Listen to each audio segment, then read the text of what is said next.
Hello, everyone. Welcome to episode 1159 for January 18th, 2022. We are live here from the Bob Varley studio in Orlando, Florida. My name is Denny Sunderly, and I'm filling in for host Pete Werner today.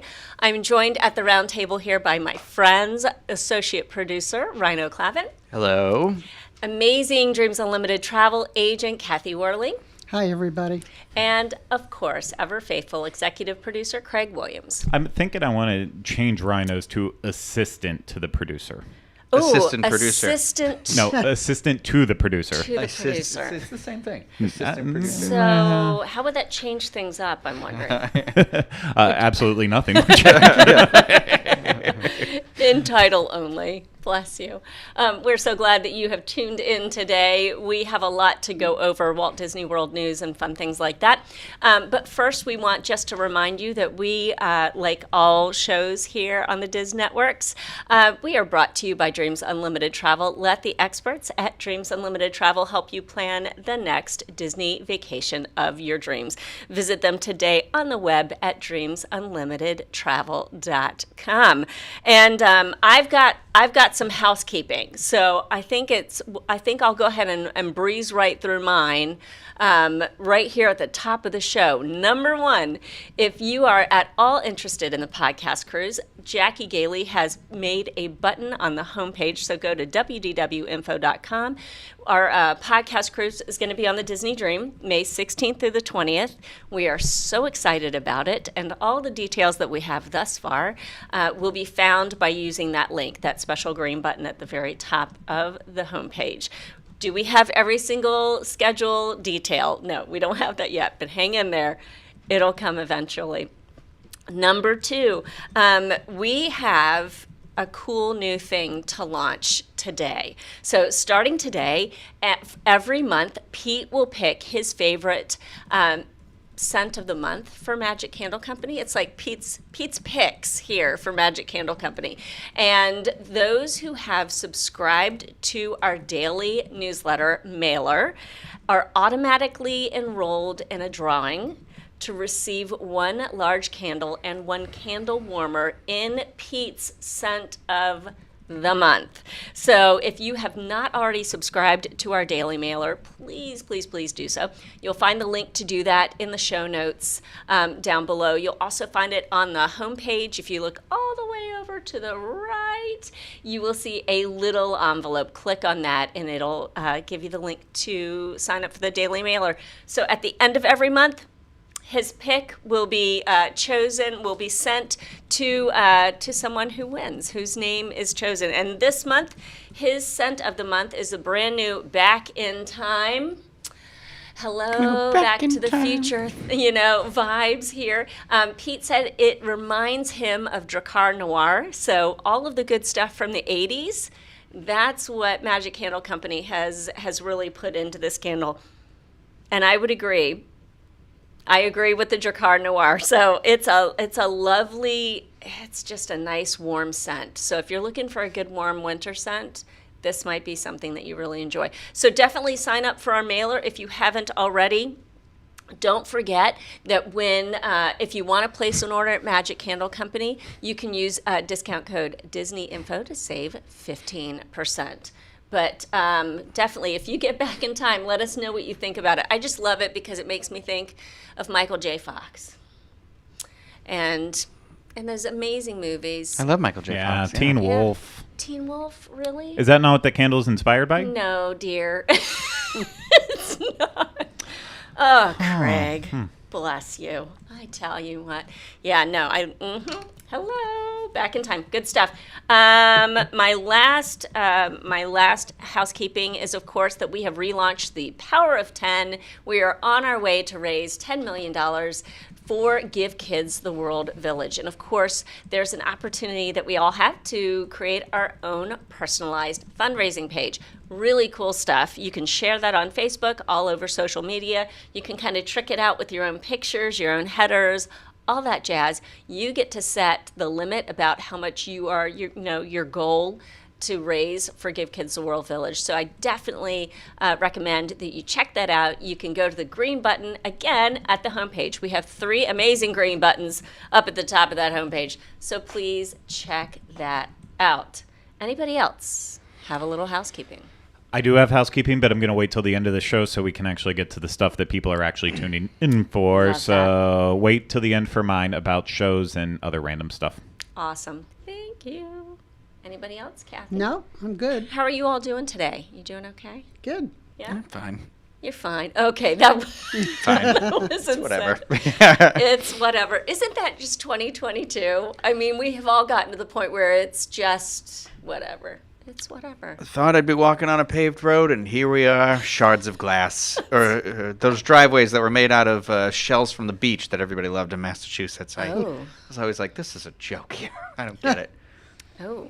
It's fine. I never thought about how not sharp that those bad, shells but- would be to walk on. No, my mom was like, we're going to do this driveway. And I was like, why do you hate us? Oh, I'm sorry. And when you're bad, I'm just going to push you down into it. She didn't. Think Legally, about I what can't you've say done. she did. Yeah. Gosh. Just kidding. Thank God my mom doesn't watch this. Love you, Mom. She's going to be so mad. Yeah. We've got a lot of fun Walt Disney World news to talk about. And we've also been to the Festival of the Arts at Epcot. We had a first day there, which if you're following along with our YouTube channels, which if you're not, please do so. We would absolutely love that. If you have been following along, you know how the first day went in most part, but I think that there are probably some little nuggets that we can share along the way, advice that we might give you if you are planning a visit to the Festival of the Arts. So we might give that some attention as well. Also, I want to say hi to live chat. If you are watching as this show is live, we just appreciate you. We appreciate you even if you're watching afterwards. But if you're watching live, you get to join in on the fun. And we're excited that you Don't are. forget about those listeners. Absolutely. And our listeners. They're thank bigger you. and bolder. You know what? You gotta be bad. And you that gotta is be the bold. that is the main way that I would consume the show before ever entering this room was just listening. I would put on the show and it would make my commute to work that much better. And did you talk back? Oh, yes. I used to do that quite a bit. Did you? Yes, it's like, I wish I could be on that show. And then now here I am. Here you But are. it was like, sometimes it was frustrating because it was like, you wanted to say something, but you couldn't. Yeah. And now you can. Now I can. I remember where I was when you were on the show for the first time. Okay. I was in Target shopping for work stuff, and it was you were talking about Wilderness Lodge Mm-hmm. I was. and your experience there, and it was Yes. it was neat. It was really neat to Oh, have your thanks. voice. Mm-hmm. That was fun. Yay, Kathy. So big things are afoot here at Walt Disney World. If you are planning a stay here, a visit here, you'll want to know that some of our favorite restaurants are indeed reopening. This broke the morning Disney announced it, the first morning on Friday morning of the Festival of the Arts. So it was fun to finally hear that Flying Fish has gotten a reopening date. It will reopen on January 27th. Turf Club Bar and Grill over at Disney's Saratoga Springs Resort will reopen on February 3rd. And Jiko, the cooking place, which I know a lot of people have waited for this reopening announcement. It'll be reopening on February 17th. Of course, you'll find Jiko right across from Boma at Animal Kingdom Lodge. And it's a lot of people's favorites. It just is. So reservations open for these 3 dining locations on January 20th. So set your watch, mark your calendar. I know my husband has done that because he absolutely cannot wait for Flying Fish to reopen. So this made his day for sure. Are you excited about this? Is there a restaurant on the list that you just can't wait to get back to? No. I'll be honest. Moving on. I do not regularly eat at any of the restaurants, especially table service restaurants, and I've made that very clear. It's not that I don't like it. Every now and then when I do get out to a table service restaurant, I usually have an enjoyable time, but it's not what I flock to. It's more of a work necessity thing than if I want to go have a nice night out, I don't go to Walt Disney World, which is weird because I think most people would be like throwing their hands up saying, why wouldn't you? Right. Well, there's a lot of great dining in Orlando. It's one of the best things about living here in general. I mean, I'm happy about Jiko because I've eaten at that bar plenty of times. And Really? Yes. I Okay. don't, the restaurant itself I enjoy, but I find that I like the choice of just being able to go to sit at the bar and have a glass of wine. And if I want to order an entree, that's fine. If I just want appetizers, that's fine too. So Okay. that's my most favored one.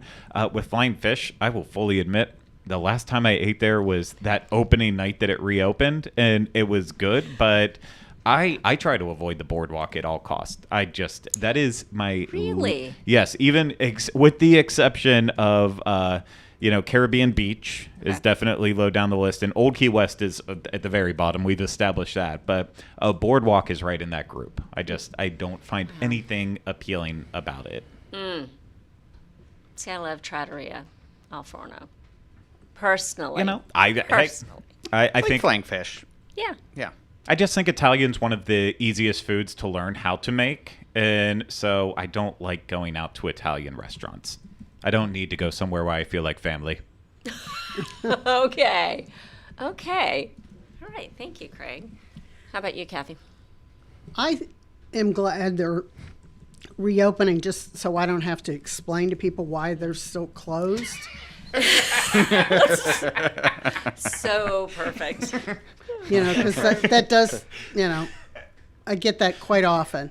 And we used to go, he says he doesn't go. We used to, every Thursday, we go out and have dinner somewhere. And with Disney, usually you can talk your way into just about anywhere, even when they say they're cracking down on security. But since COVID, they really have cracked down on security. And it's like taking the fun out of trying to eat on property somewhere. So it's like, I'll just go somewhere where I don't have to, tell them a story or give them, my reservation number or whatever. So we don't really eat on property anymore. Yeah, as a local, they really do. They have really cracked down on checking. It doesn't matter what restaurant you're going to. You have to have that reservation number, which is fair because they're holding that space for guests of the hotel or of the restaurants. But it is, you But have I to think do some now thinking. it's none of the places are really that crowded, and like you were saying, Caribbean Beach, we used to go over to Sebastian's when you could order off the menu instead of the all you care to eat skillet. That was never that crowded. Yeah. And it's like, okay, hold a space, but if you make it that hard to get in, who's going to come? That's true. Rhino, you said Flying Fish? Yeah, I feel like I've enjoyed flying fish. I mean, I don't frequent a lot of the sit down restaurants as much as I guess like as Pete, I know that he loves the sit down dining stuff there. I know he's a fan of Flying Fish, but I feel like when we went when it like first opened, what did it used to be called? It was Flying Fish. It Yeah. just It's rebranded. rebranded. Yeah. Okay, that's why I was like, I'm second guessing myself now. But I thought the meal we had when we like rebranded was great, and then I had eaten there one other time, and I thought it was really good. So I was like, oh, you know what? That'd be something for like maybe a nice occasion or something like that to go back to. But I'm still Sebastian's was always my like go-to. So the day that goes back to the tableside ordering, I'll be happier because I haven't done it with the skillet yet, but I have heard kind of like mixed things about it, I feel like. So I'm like, so we'll see. Yeah. We'll see. I don't know, guys. I'm just January seems a weird time when everyone's on their health and trying to be better kick to be like, you know what we've got for you? More restaurants to come and eat at. More Piggy. Yeah. I hear in my head all the time, piggy. Oh my goodness. It is interesting though. It's just it surprises me that we still have restaurants that have not yet reopened, right? Like the parks have been reopened since July of 2020, and I know that they've kind of come back on a little bit at a time, but It's just staffing. It's Yep. all it comes down to it. And we can go down that wormhole of they should pay more money and more people would want to work there. But you know what? They're clearly finding people, or they're working around in how to get them open. And you know, that is a win on guest side. At least they are reopening. If they reopen in their junk, then oopsies. But at least they're reopening. That's right. Well, and speaking of kind of going back to the way it used to be, these two restaurants that we're about to talk about have been reopened, but didn't have the buffet as part of it. So also released in the information that we received on Friday morning was that the buffet options would return to Cape May Cafe on February 15th and Ale and Compass for breakfast on January 31st. I, for one, am so glad that Ale and Compass breakfast is returning because I have enjoyed it. Now, for full disclosure, it was a preview a couple of days that we were being shown a lot of the resorts and their amenities, but man, that breakfast was amazing. Now, I have since been back to review it with Jackie, and we were just to see that buffet, because it's a gorgeous space. Like, they've got this beautiful marble buffet counter completely empty. So that'll be nice to see it filled again. What are you guys' thoughts on that?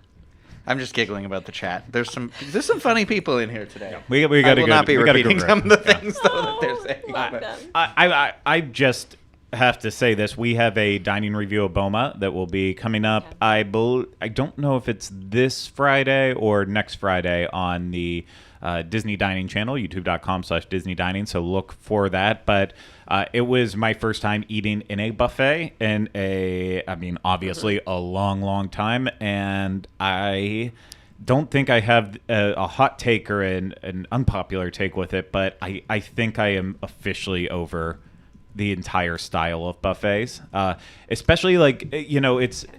I don't know if it's just that BOMA had been held in such high esteem for so long that it's always tough going into a place and being like, yes, I'm ready to have my socks knocked off, and then they are still firmly placed on my feet after a couple hours. That's always tough, but it was a sad experience that I didn't really talk about in the review, so I'll just share here as a kind of a spoiler of how the review went. But the one with some of the replacing of the items, it just was so slow, and food was just sitting there, and we're not talking like peak hours with it. By the time we sat down, it was like maybe 8:35. So by the time started getting food, it was like 8:45. So we're getting late in at the point where it's like the dinner rush isn't slowing down the impact of putting out food. And I don't like that part of it. Not even going into the grossness of it, of seeing people coughing directly in their hands and just standing up and going and grabbing handles and Craig. such. No. Not even going into that, but just the way that it's like, why are we okay paying for food that just sits there too long, or then food that's not there? Why? For me, I mean, to get to go back to BOMA, I was so looking forward to it. And we went for dinner, but I don't feel like I got my money's worth. I don't feel like I ever do from a buffet. I take that back. I felt like I did at Crystal Palace with all the new Walt inspired food, and they've dropped the price on it. I felt like I got more than my money's worth there. I didn't at BOMA, and I was so looking forward to it. And even if you don't eat like a lot, at the beginning of the day, because you're waiting for BOMA, I get there and go, oh my gosh, I still can't eat as much as I feel like I need to. That being said, it was nice to have it reopened. I wish they could come up with some way that you could, the all you care to eat, that they would make like they did the buffet before it came to you, so that you don't have all these people up there coughing and whatever, but you could get what you wanted instead of what they wanted to serve you. Okay. I would do a buffet that way. Nowadays, I'm not so sure I want to do a buffet. I love Yeah. family style dining. I like it. It's the convenience because, yes, it is still essentially a buffet that gets thrown in front of you. Not as many options, but it's placed in front of you. You still have the feel of this is a restaurant experience. And, it's because that's where you feel bad. Like, I commend every person who works at Disney for as hard as they work and having to work on holidays and some of the long hours. But there is something strange about the fact that, like, yeah, the people who work in the buffets, they bring you your drinks, and that is like that's a big part of what they do, and it's not all they do, but it's a big part of it. And then to really factor that in, it's like, wow. But when we're really factoring it in, if we want to get like a baseline 18% tip, with how expensive buffets are, we're getting a very big tip for that, and then it feels weird then when you go to like a smaller restaurant the next day, then go to Plaza in Magic Kingdom, Right. where you can have a meal between like $16 and $20, and you're tipping the servers there like a fraction of what they're getting at a buffet. It's always just been very weird to me with that. But I know that's the different restaurants, different fluctuations. Yep. Some people want to work up to get that buffet because they know it's an easy job after that. So Yes. you're moving plates, taking them off the table, refilling drinks, and you make a pretty bang for your buck on that. So True. I almost screwed up with my wording there. Okay.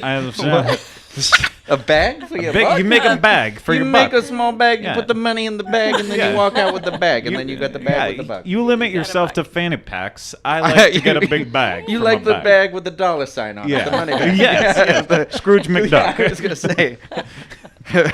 Awesome. Rhino, your thoughts on buffets? Do you have any thoughts? I'm sure you do. Yeah, I think I'm just ruined for life. I am. Everybody knows I have crippling anxiety, and one of the worst things that's my brain started to go through in the last 2 years was kind of like wasteful stuff. Like, so I start to get very like food gets wasted, and I know it's already made, and we shouldn't really be thinking about it in that aspect of stuff. But I'm with Greg. I do like the family style, because I like when it the bowl comes over, and then you're like, because then you're like, should we do another one? You know what I mean? So it's like I feel like there's a little more control to it, plus the handle thing, sneeze guards, all that stuff. But all you can eat zebra domes. That changes my tune a little bit. I'll tell you what. Okay. And it's again, I don't want to spoil the review. The zebra domes weren't even the best dessert there. There was this hazelnut little brownie bar that was, oh my What'd you call gosh, me? you heard me. Brownie. Oh no, no! It was tasty. Zebra domes are great. Okay. The hazelnut brownie was delicious. The desserts were the highlight for me. Were the absolute highlight for me. So I've never had a zebra dome, so I don't even know what Girl, they taste. I know. I don't know what missing they out. taste like, to be honest. And I can't eat hazelnuts, Hope. so those hazelnut brownie bars got left on the buffet. It's sad. So sad. But yeah, so it's, for me, it's something that's returning back to what nature is healing itself. I'm okay with it going back to a buffet, especially when Ale and Compass is concerned with their breakfast. It's pretty amazing. But I think we all approach buffets a little differently than we did prior to all the unpleasantness happening. Cape for May Cafe, their buffet for breakfast.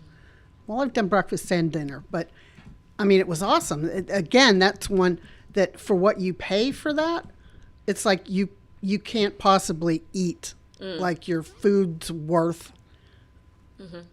And then at night, before they put the clamp on the crab legs, you used to see people just coming with big plates of them. And it's like, okay, now they're getting their money's worth, but then they added that as an extra charge. But it's like, do you really need, I mean, it's nice to have all that food, but do you really need all that food? Yes, and that's a rabbit hole that we Yeah, we won't go there. Absolutely, but so they're coming back. If you're looking forward to buffets there, you've got them. Another piece of news that happened just prior to last Tuesday's show closing out, we didn't mention it. We will mention it today. The Grand Floridian Spa is reopening. It used to be Senses Spa, but now it's going to be the Grand Floridian Yeah. Spa. And they have totally redone it. It looks more like Victorian adjacent inside from the pictures that Disney has shown everyone. And it reopens on the 26th of January, and reservations are now available. Has anybody here ever been to the spa at the Grand? No. No? I have not, but I Okay. will be going to the one, I think, at the Grand Californian, because I believe that is also about to reopen or just reopened, and I believe it went through like a similar, I don't know if it's the same makeover, but it did get something, and so that we've been invited out there to go, and I think that's on the itinerary. I'm assuming, I don't know, Very hoping it still cool. happens, but yeah. I am not, the only times I've ever been to a spa is like, I think it was like Pete paid for a massage for me on that the podcast cruise, the last one we did that was on the Oh, Royal cool. Caribbean ship. Okay. Like because Pete, I know Pete loves spas, and now he has Fiasco who also loves spas too. But I'm very much like, I'm so nervous. Don't judge my body and my bones while you break them. But also, like, they're so strong that they're always trying to align my shoulder, and I feel like I'm just crying the whole time. Oh. And I'm just like, okay, don't say that it hurts too much, and then like I'll have bruises later. But they seem like something. I'm not even kidding you. Like right before everything shut down, I was like, you know what I'm gonna try and do? I'm gonna make a habit of trying to do massages because they really do. I feel like they do help my back and you know, and that sort of stuff, and self-care and things like that. And then the world shut down. I was like, well, nobody's getting up in this space anytime soon. Nope. But I would love to attempt a full-on spa day at some point. I guess if you're staying at Grand Floridian, you got that Grand Floridian money, so you got that spa money. Yeah, possibly. I'd love to go for a facial. I love facials. I love them. And I've had like all of a couple in my entire life. But wouldn't that be fun to do? I got a Mother's Day present one year to go and get my nails done there. So Ooh. that was nice. That was fun getting to Yeah. go to the Grand and get my nails done. I have done a But- mani-pedi before. Speaking have of you? I'm not that, a there was monster. I was looking at that. Yeah. Where was the one about a manicure is $70. If you want your fingernail polish changed, it's the removal and application. For 15 minutes, it's $25. I guess the cheapy part of me went, you know, I can get my own stuff and take it off and put my nail polish on for $25. There you go. You know. Yeah, the prices at $70 for like they have an express manicure on the list, but that's still like $50, I want to say. I looked at the prices yesterday and I was a little surprised by that. Whatever it was. 50-minute manicure is $70. Express manicure, 25 minutes is $50. Yeah, Yeah, and that's I don't know. Looking at some of these things, an expectant mother massage is $175. yeah. Yes. Is that what the Yeah. baby gets a little Ba- teeny massage? There you go. Is it that, or is it where I don't know The where I was lady going. giving the massage if you're expecting other. Is she expecting? I didn't look. We're just trying.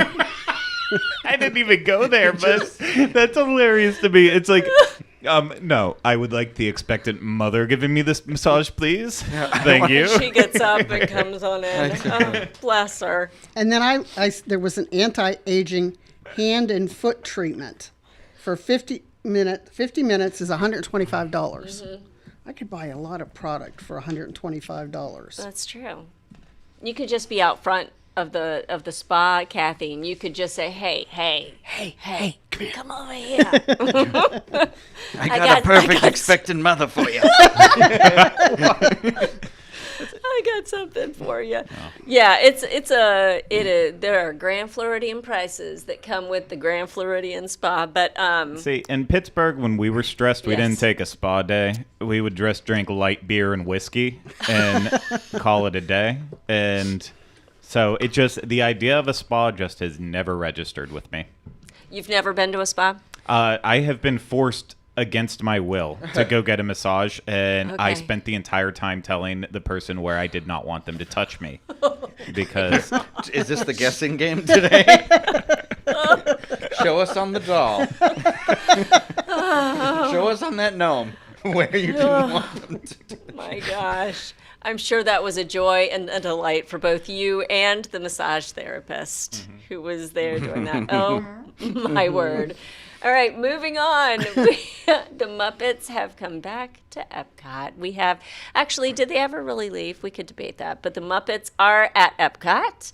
And we have, no, you say no. They never No. really left. There's a restaurant called That's Regal true. Eagle. I know, and I thought about that as soon And the as RZA. the words left my Pizza mouth. RZA. Listen, well, that's not at Not Epcot. at Epcot. Oh, well, I thought we meant in general. No. I thought that She just said, changed. have Okay, the Muppets- never mind, forget it. We're gonna rewind it.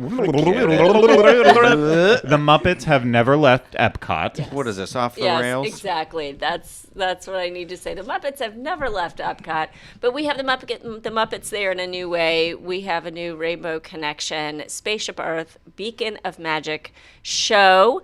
It lasts about 3 minutes in length, and I don't know about you all. Kathy, have you seen it with your own two eyes yet? I've seen Craig's video. Which is the next closest thing to seeing it with your own two eyes, for sure.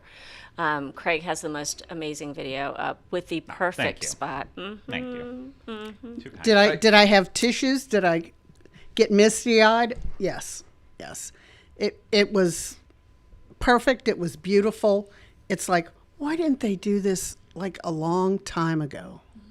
Could double as a Captain EO show right there. Oh my gosh, you're Got right. it's the same, like on his chest, it was that same thing. Well, that's what it was originally supposed to be, and then when they tested it with the music of "We Are Here to Save the World," it's just like, oh, it doesn't. Something about this just doesn't quite fit No. right.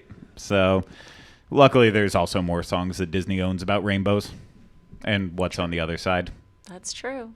I don't know how you felt, Craig. I'm sure as a huge Muppets fan, you were sitting there just gleeful the whole time.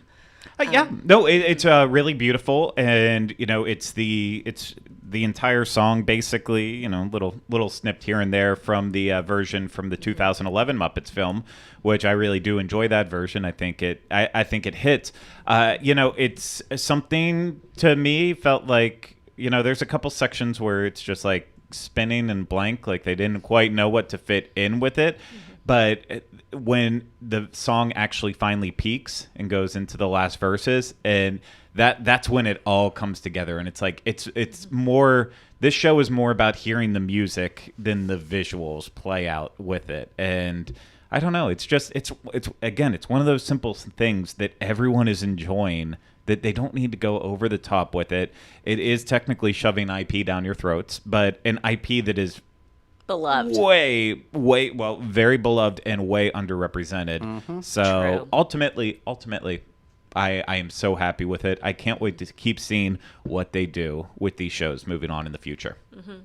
I would agree with that. There's a couple of moments during the show where they utilize the ribbon of light that goes around the perimeter of the area, and where that colorful ribbon would happen, and it would end on this crescendo of a note, and you just kind of went, like, there was one point where I just kind of went, oh, like, wow, that was impactful. And just to hear the Muppets and to have them acknowledged and represented again so prominently felt like so much fun. It was so much fun as a Muppets fan to stand there and go, yay, here they are. And I agree with you, Craig. There were a couple moments where I was like, okay, shouldn't it be doing a little bit more right now?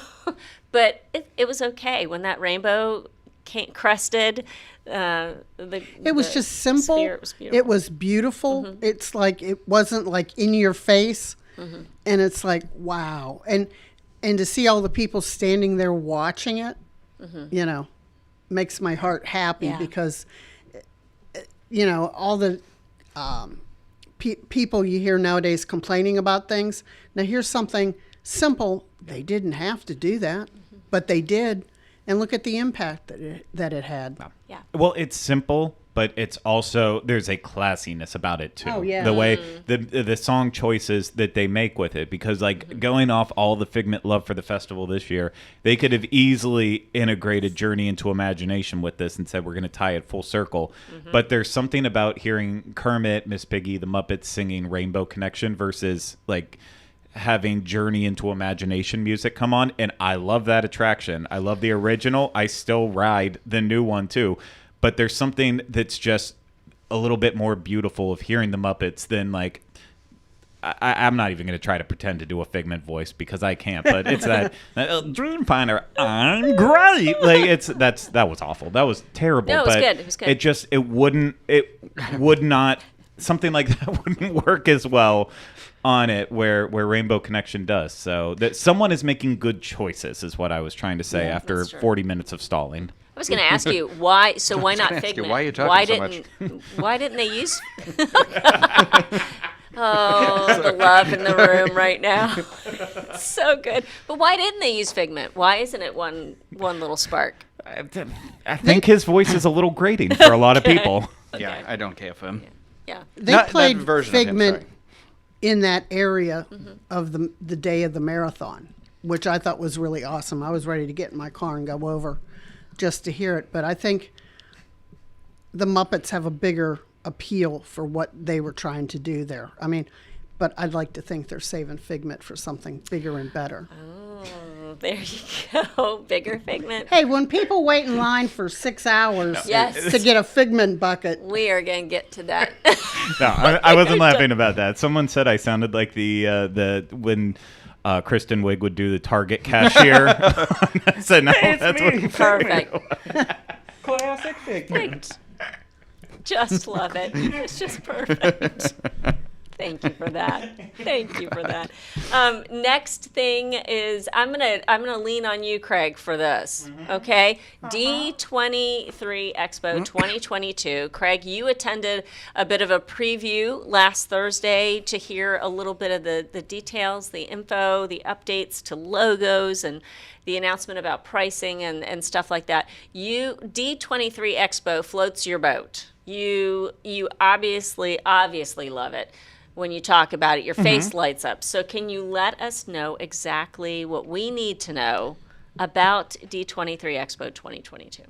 Absolutely can. Happy to do it, Denny. So this year, D23 Expo, we already knew the dates. It is September 9th through the 11th of 2022 at the Anaheim Convention Center. And if I got those dates wrong, then that is embarrassing right from the start, but I'm pretty sure that I didn't get them wrong. Okay, and because I've got none of this information in front of me, I'm just going to try to do it all based off of memory. That's the best way something like this can work out for it. But essentially, if you don't know what D23 Expo is, it is the largest Disney fan convention that happens every other year, give or take pandemics kind of forcing plans out of the way with it, but normally it's an event that happens every other year in Anaheim, and it is made up of big panels in Hall D23 where celebrities and Disney legends come to get their Disney Legend Awards, and we hear about all the biggest breaking news from the movies, the parks, and it's exciting. There's a showroom floor where you can feel free to walk around dressed up in your Disney-inspired costumes, do some shopping. It is a convention meant for Disney fans, and I truly believe that if you are watching this, you are in that level, or listening to this, you're in that level of Disney fan that you would probably truly love this event, because they have a little bit of something for everyone. If you want to go see the new stuff about the parks or the movies, you have that option. If you want the history details from stories from Imagineers and such, they make that available too. It covers all of the Walt Disney Company, and it's really incredible. And this is, like every time around, it's going to be a big year, but this is a big one for them because it's the kickoff of the 100th anniversary celebration of the Walt Disney Company. And it is what they're calling, I believe, Disney 100 is the way they're donning this entire celebration, which it seems a little on the nose to me, but you know what? That's better than nothing at all. But yeah, in terms of the details, what we got was the official on-sale information with it. So we knew generalities of what was happening with it, but now we have all the details with it. Tickets officially go on sale on Thursday, this Thursday, the 20th of January. And basically, you have to be a D23 member in order to buy tickets. So they have technically three tiers. They have D23 Gold Member Family, D23 Gold Member, and then a D23 General Member. And the general membership is free. You don't get the magazine, you don't get the gifts. You basically have the option to, when there's D23 events like this that's open to all members, you can sign up to be a part of it. Okay. So, pay to be a part of it, let's be real. And then the gold membership, it's $99, I think, now a year, and you get the magazine 4 times a year, and you get an awesome little gift set when you sign up. Cool. And then the gold family member just allows more members of your family to be able to have the membership. So you need one of those 3 in order to buy tickets to the event. And then once you want your ticket, once you are a member and you want to get your tickets, you have technically 3 different options. You have 1-day tickets for gold members. It is $89 per adult per day for a 1-day ticket. A 3-day ticket is $229. And if you're not a gold ticket, a gold member, if you're just a regular one, it's $99 per adult for a 1-day ticket, and it is $279. Gosh, I was right. Yep. I'm like trying to picture it in my head because I didn't have it here in front of me. And those are your options for that. But this year they are also doing a Hall D23 preferred seating pass, and I'm going to go ahead and tell everyone out there, you don't want this thing. Don't Really? go for it. Because don't go for it want because it. we want You it. Okay. Yeah. So Okay. Hall D23 is where the Disney Legends Awards happen. It's where they bring out all the celebrities from the Marvel, Star Wars, Disney films that are upcoming. It's where the theme park panel happens where they announce what's coming. It is the go-to room that you want to probably be in for most of the weekend if that's what you care about. If you care about the big stuff, Right. that's all in here. So before, the only way to get guaranteed seating in there was by being a sorcerer, which that was when Rhino and I did it in 2019. It was $2,500, very steep, but you would get to sit in the first 8 rows of that and be super close to the stage with it. And that is the only reason why I can say I have touched Dwayne The Rock Johnson, not once, but twice. So it's prime seating. And while Pete paid for it the first time around, Rhino and I both had agreed. We're probably going to go for it again. To me, it was a value. Even if the Diz would not have paid for it in 2022, if it would have been an option, I have been setting aside money solely just to pay for it. It was Wow. It was a one-of-a-kind thing. They threw extra parties for us and had special rooms. It wasn't really that stuff. It was just the experience of being right down front and center for this stuff that was truly amazing. So they want to give more people an opportunity to have it at a better price point. So the Hall D23 preferred seating pass is $899. And it's good for all 3 days.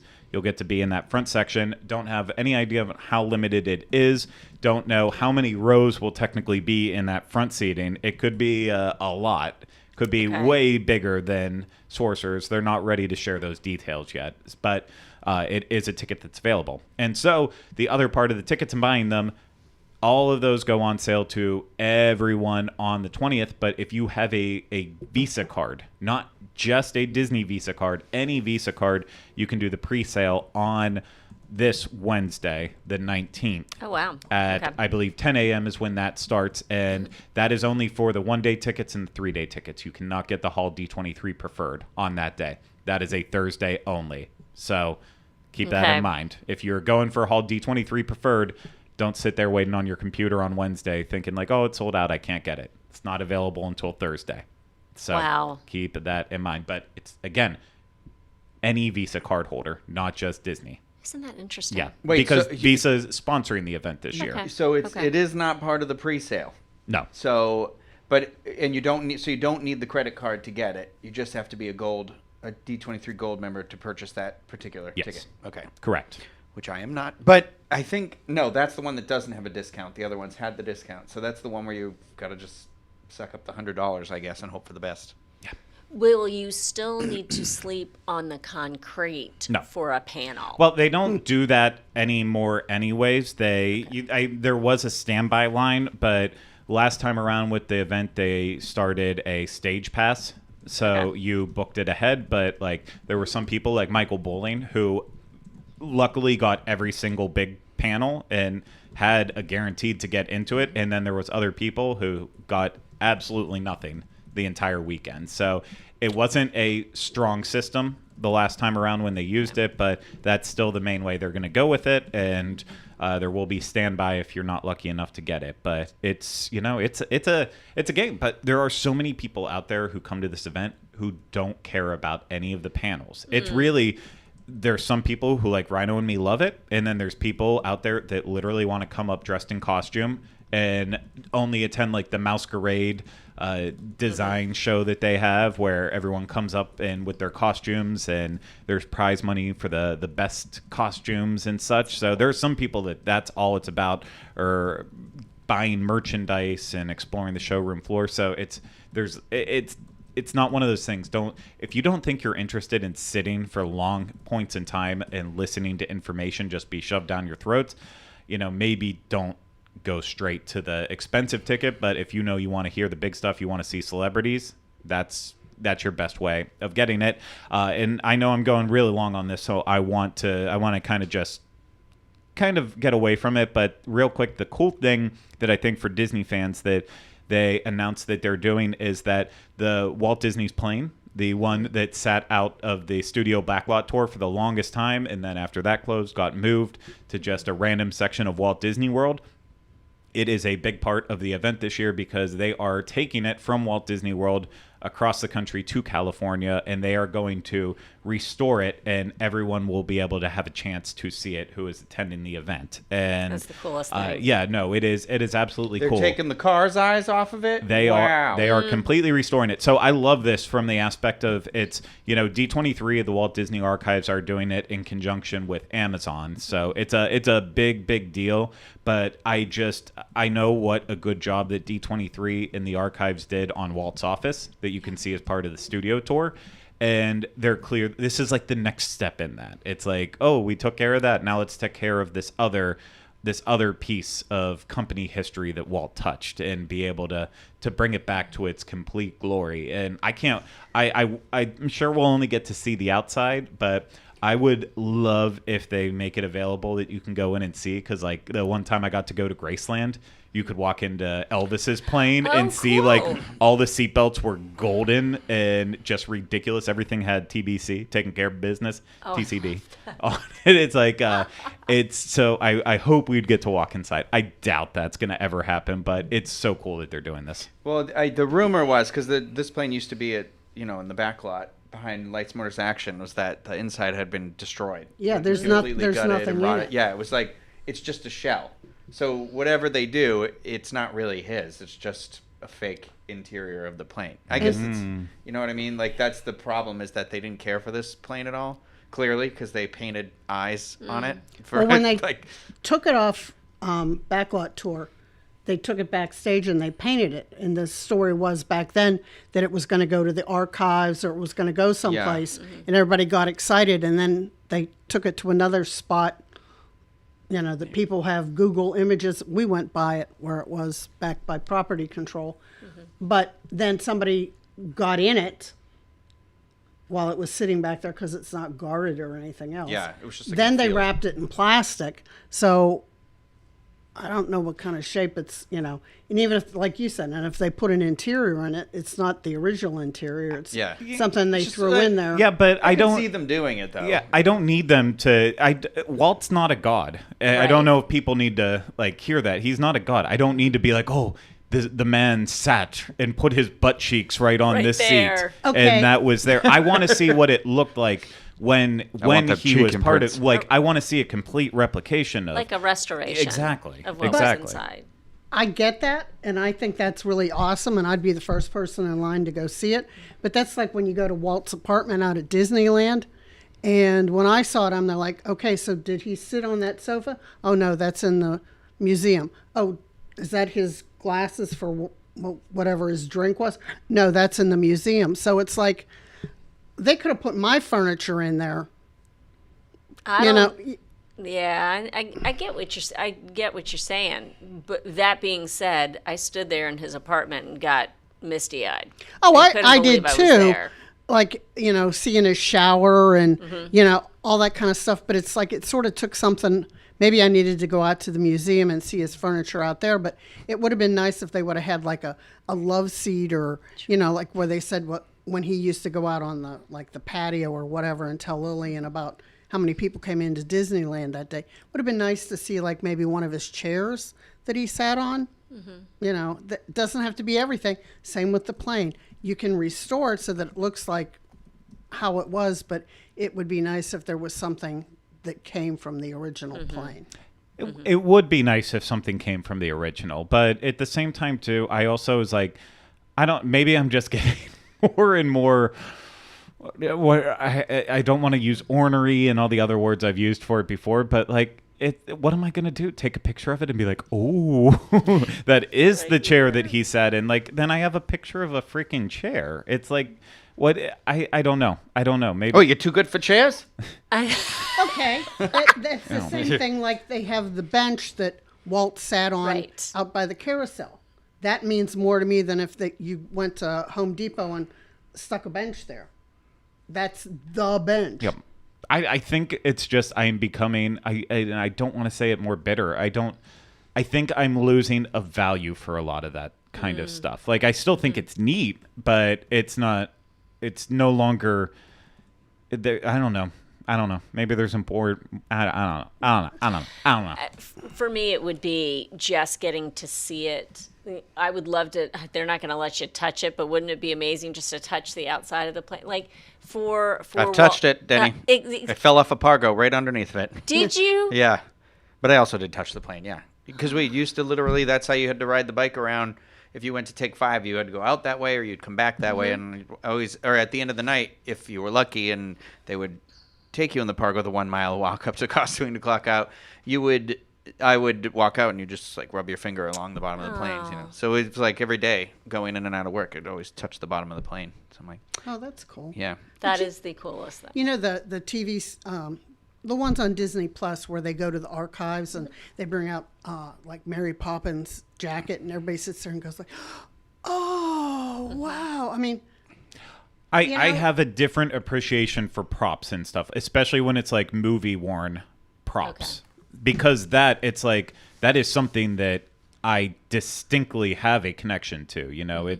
I can read, like when I went to the Puppetry Museum in Atlanta, and you see most of the Muppets, and you see the puppets they used for Emmett Otter and Sesame Street. And it's like at some point in time those exact ones that were a part of the movies or TV shows that you loved, and you saw those firsthand with stuff like Walt's plane. Not to go back to that, it's like, well, I wasn't riding around with it in Walt. I just know that it was a part of it, so I don't necessarily need it to be the exact same things with it. But when it's a prop or something like that, I don't want to see a replica prop. That's just another piece. So I agree with you.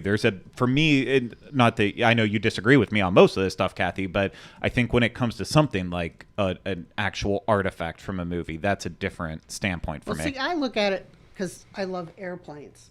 And I love, NASA stuff. And I go great distances to see stuff that came off of space shuttles and whatever. That would be the same thing with Walt's plane. And somewhere, I would hope they have some of the stuff from the plane.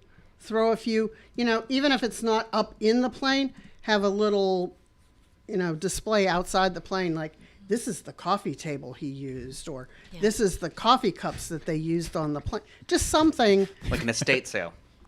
Yeah, something to show you, like that if this plane is such a big deal, they should have some artifacts from that plane, rather than, hey, look, we took it to Mako and they painted it, and we took it here and they put seats in it. It's like, this was a cigarette we found on the floor. Could be from a cast member who was smoking on their break in there. Could be Walt's. We'll never know.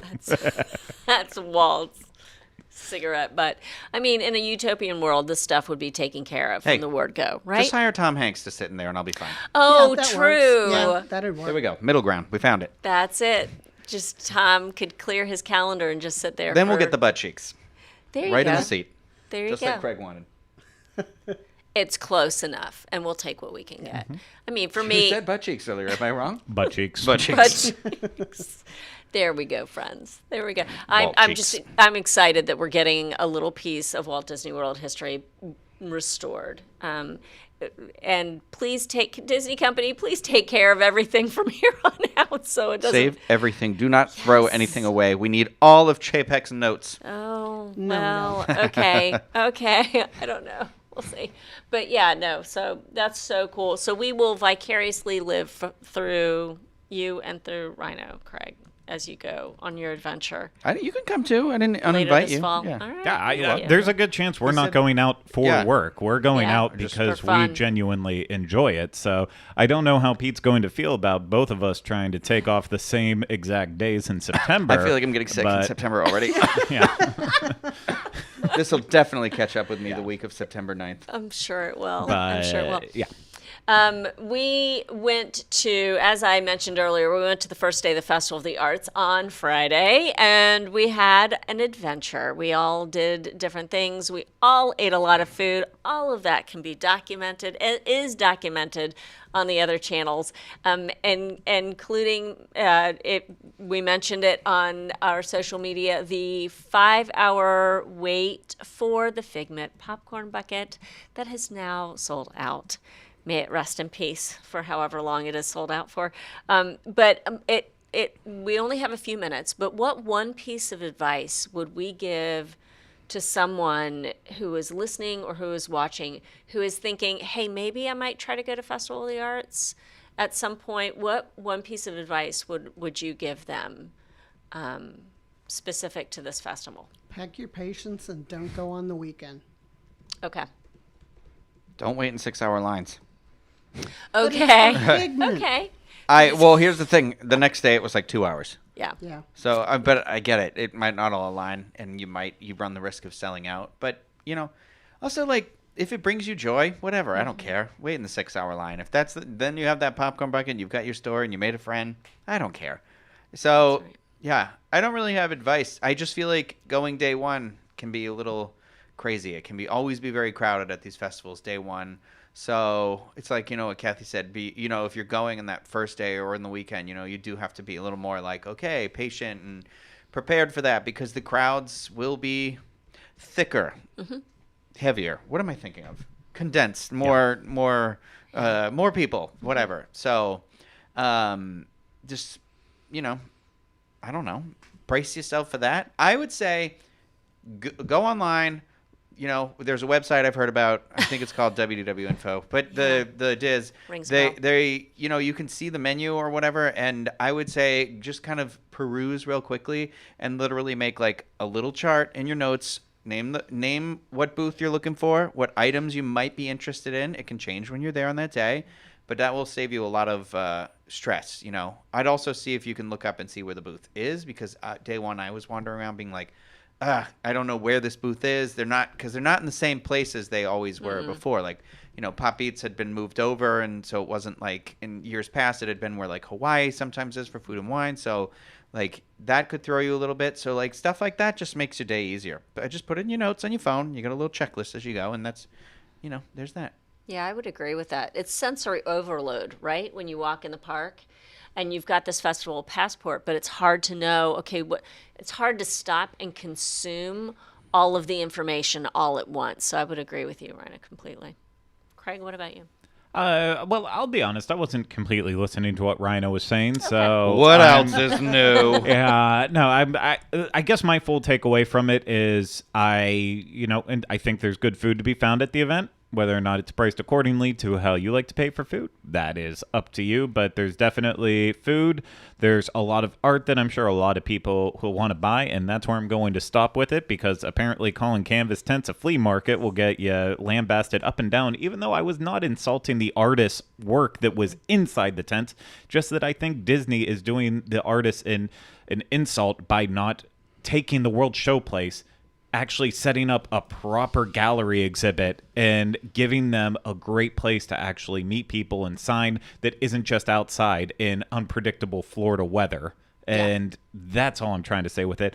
And then as far as the Figment popcorn bucket whole situation goes, I am so happy that people were able to wait in time, wait in that long line for it. I only hope that Disney does not continue mass producing this year after year after year after year, because then I would feel so bad for people who, you know, they may have lost out on that one and only day that they could have that special thing. And then the next time they came back to Walt Disney World, they could have just walked right up and purchased it. So I bet at the same time, too, a lot of people missed out on it. And I hope that they have to. I don't like how Disney handled that at all. They could have done a virtual queue. They've implemented it for so many things. And they, at Disneyland, I know this isn't Disneyland, but when they did the Haunted Mansion Gargoyle Tiki Mug, and I think they did it for another release, they did a virtual merchandise queue for that. So nobody was waiting in line for that stuff. So the hard part with that, though, is where I don't necessarily agree that it can cross over, is that those mugs they're high limited edition, but they're still limited edition. They have the casts made for them, and it's a process to make a mug that goes through. And I know there's a process for the popcorn buckets as well too, and a lot of art goes into it before it even gets sculpted and comes to life with it. But they're making these out of plastic in order for them to be mass produced at the cheapest possibility for it. So the last thing that these popcorn buckets should ever be is limited edition. Once we start going down that road, that's a really dark thing that I don't want to see. But the fact of the matter is, and I know I can't remember her name now, and I feel terrible. We met her in line, she was kind of telling us that apparently they kind of wanted this as another experiment of seeing if we only put this here in this one spot, what will happen. But this bucket should have been, just like the stupid spork they were selling, it should have been available at least half of the booths around, so that way it dispersed that line out and made it so much easier, so it wouldn't have forced people to wait that long. I know it would have been tough then if they were in a line where, this one only has like 50 buckets, so you might have waited an hour to find out you couldn't get one and have to go to another one. I know there's bad logistics around stuff like that, but it wasn't done right, or you knew everyone wanted them. Again, the World Showplace is getting run out to cheerleaders and other garbage like that. Set up a merch spot where they could have had 20 registers in a row with people wanting to walk up and buy these things. There had to be another way around this, and it all goes back to that insult of when Hagrid's opened up and it had that awful 10-hour wait in line. And Bob Chapek went on the record and said, I don't see a 10-hour line as a success. I see that as a failure. So why does this now happen in this part where people, not a brand new attraction that hasn't been experienced before, for a piece of plastic that they're charging $26 for that probably costs 30 cents to get made, how do you consider a long line for a brand new attraction a success or a failure, but a 7-hour line for a popcorn bucket? It's like, I don't get it. It's Figment, okay? No, that's what it is. It's called being a hypocrite. And I like a lot of things that Chapek does, but this is the one part where I really stick on him with that. When he made that comment back then, it seemed very short-sighted, considering that we know Rhino waited 6 hours plus for frickin' Frozen Ever After, and we know that Disney has had that problem too. So I don't like when someone goes and insults another company like that when Disney hasn't ever quite figured it out as well too. So that's my only sticking point with it. For me, it was frustrating because on my list, because we had all kind of thought of what we wanted to try that first day, and the Mondrian Frangipane cake. The almond cake? Was on the almond cake was Pantsy. well, it was I thought the same thing though. List. I thought, why wouldn't they just move the exactly. purchasing of that to literally a table right next to it so people could get the food they wanted from that booth? Could not get that slice of cake that literally they have been selling every single year that they've done the arts festival. I just have never gotten it, and it's literally in every piece of promo for the festival. So I'm like, delicious. I gotta get this, and I love all things almond. But no, the cast member said, nope, they're doing only one line. So if I wanted that slice of cake, I needed to wait 5 hours for it with all the popcorn bucket peeps. And I had to bump it to, Plan B, which Plan B was delicious. But it just wasn't. That's unfortunate that it prevented people from getting what they wanted. I think the whole Figment thing, I mean, everybody knows I'm the Figment fan, but it's funny, until this popcorn bucket came out, where the heck has all these Figment fans been? I mean, I know there's a lot of them out there. Yeah.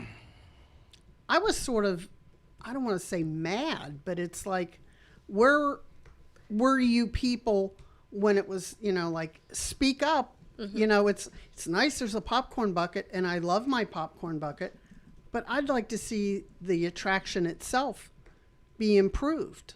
Not, oh, we solved world peace today because everybody got a Figment bucket.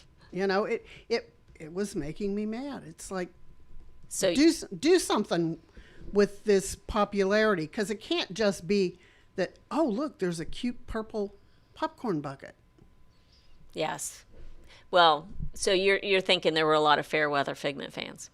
Well, there was that, but then the rest of the fans, I mean, not everybody can be vocal about it, but, Disney should look at that. Like, I guess I was looking at it like, what is their thinking on this? That they came out with this popcorn bucket. They've refused to do anything to the attraction, but yet they put Figment on all the, festival merchandise and all this kind of stuff.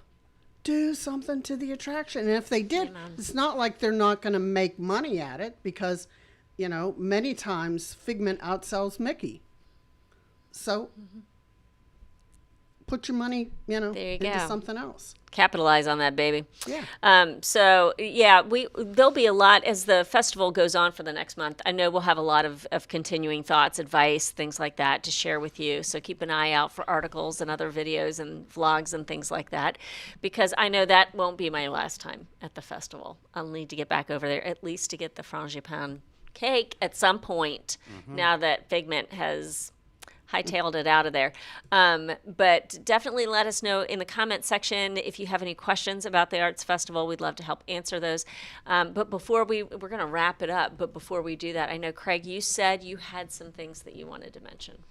Yes, I do have things to mention. Let me pull out my we have notes? 1980s tablet. Are you going to mention the after show? I got. Patreon. Rhino, I'll let you talk about that real quick here while I'm getting my notes. Just don't forget, we'll be doing an after show that's open to all of our Patreon supporters. Any tier that you are in on there, if you want to become a supporter, there are several different tiers with different types of rewards that we offer on there, and we're going to be redoing a little bit of that very soon, but that is patreon.com/DizUnplugged, and again, we do that right after the show. It's a little decompress for everybody. So I know Denny's got some topics she wants to talk about today, which is always fun. I do. Got to discuss Moon Knight. Yeah, so I think we always have a good time on there. So be sure to check that out. Again, patreon.com/DizUnplugged. Well, my notes did not sync from my computer to my phone, so it's basically just an update on a lot of stuff happening with the different shows. The big one that I wanted to mention for audio listeners out there is that we are going to be recording new episodes of the Best and Worst of Walt Disney World this week, and that show will start releasing again next week. So if you are looking to watch it on the Diz Unplugged, it will be available someday. I'm not sure which day of the week it will be going up on Diz Unplugged. Sunday or someday? Someday during the week on Diz Unplugged. That will be the day that we set for Best and Worst. Probably Wednesday, but I'm not quite sure yet. We have to work that out with Pete. But that will be happening there. And then those episodes will be released to the Best and Worst feed that was temporarily changed to the Off the Rails feed. And in place of that now, Off the Rails is now its own audio feed. And you can find that now on at least Apple Podcasts. And I have to go back and check the progress on all the other different places, Spotify, Stitcher, Google Play, all of the places that we make sure that they're pushing our podcast. I have to make sure that it's available on all of those. It might not be yet, but That's what's happening with Off the Rails. So you're going, if you're an audio listener again specifically, you're going to see that it's going to change back to best and worst artwork, and then no more Off the Rails episodes will be on there. So if you want to find it, you'll have to go to it. And I know I've been putting the link to the RSS feed in the description for each week's episode. So you should be able to find it that way as well too. And then in terms of other show news, I don't really remember a lot of that. What I wanted to say in terms of, moving to Orlando and Disney Dining Channel, make sure you go and find all of those right at the front of youtube.com/DizUnplugged. That'll have links to all the different YouTube channels that we have, so you can keep up with all of the different shows. But the one other one I wanted to mention too, of course, was Connecting with Walt. That is our audio exclusive podcast that you can find wherever you listen to podcasts. And we came back for our new season that we started in January, and we will be doing about, I think, 12 more weeks of episodes, give or take, and then we'll take a temporary pause off for a couple weeks to start recording more new episodes and get back on the same page, and then we'll end up going through another season and continually do that off and on. So just giving ourselves a little bit more downtime, so that way Michael has more time to work on some of the history episodes. So if you're wondering where the videos are for it, it's not a video show. It's an audio only show, and I recommend it. You know what? Put it on in the background while you're cooking, driving, cleaning, anything. It's worth a listen if you can stand the sound of my voice. That is, I know we all know Michael has a great voice that people like, but if you can stand mine, then you might enjoy what you hear from it. You might. And that's all. Excellent. That's all I'm mentioning. That's enough. When I sync my list eventually one day, we'll figure it all out next week. Perfect. Hey, so stay tuned to next week. It's good stuff. It's coming. So thank you so much for tuning in today and for watching along. We hope that you have a great rest of your week. Thank you so much, Rhino and Kathy and Craig, for joining me for this conversation. Hope you all have a good one. Take good care, everyone. Bye.